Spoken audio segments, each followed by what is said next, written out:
Fat guy, you don't have a PC. Okay, so we're gonna go with fat guy now. Well, have you seen yourself? It's the traffic stop that led to a Mercer Island police officer's demotion. That officer is in the back seat of this car, and now his badge could hinge on a state entity's investigation into his behavior that night. Until now, body camera footage of the officer's off-duty conduct had only been viewed by investigators. After digging into that officer's conduct, Fox 13's Matthew Smith has this exclusive story. What's the PC for the stop? PC assault. Right? Oh, really? That defiant man in the back seat is Mercer Island police officer Todd Rogenkamp after a night of drinking. The vehicle had been pulled over in late 2023 after his wife, Jennifer, you have to arrest me to be able to hold me. Was accused of assaulting a man outside of the Last Frontier Saloon in Fall City. We had never seen them before. A female voice from the back said, "I left my phone." Bartender told her, "You're gonna have to come back tomorrow," like the alarm's already set.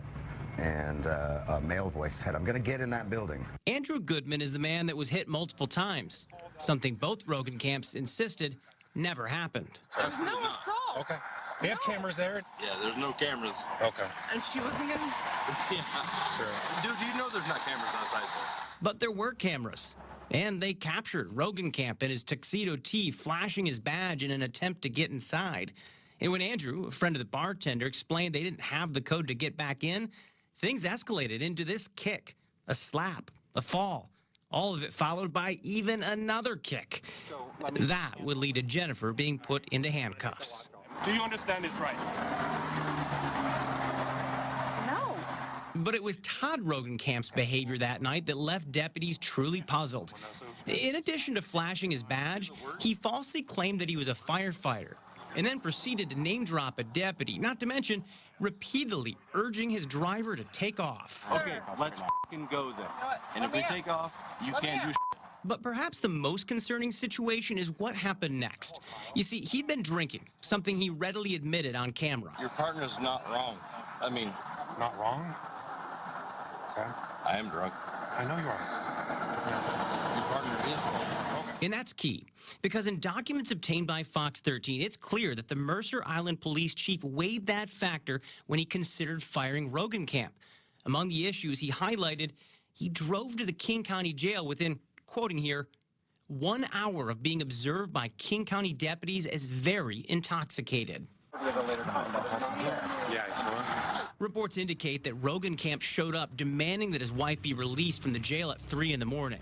When he was told he'd have to wait until 7 a.m. to post her bail, he threatened to block all cops from being able to enter the jail's sally port, or their entry point.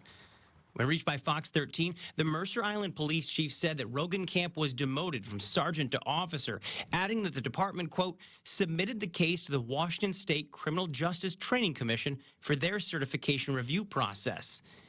CJTC is the office that will ultimately determine whether Rogenkamp can keep that badge that he was flashing.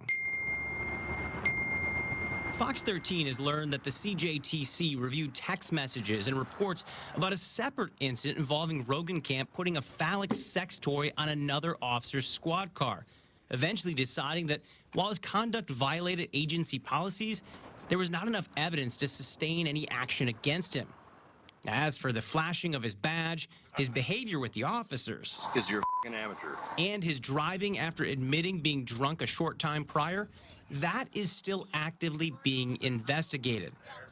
While Goodman, I don't want to speculate like what kind of officer he would be on duty, but if this is off-duty behavior, still can't believe how it all unfolded. yeah, it makes other officers look bad. It's a badge, not a crown.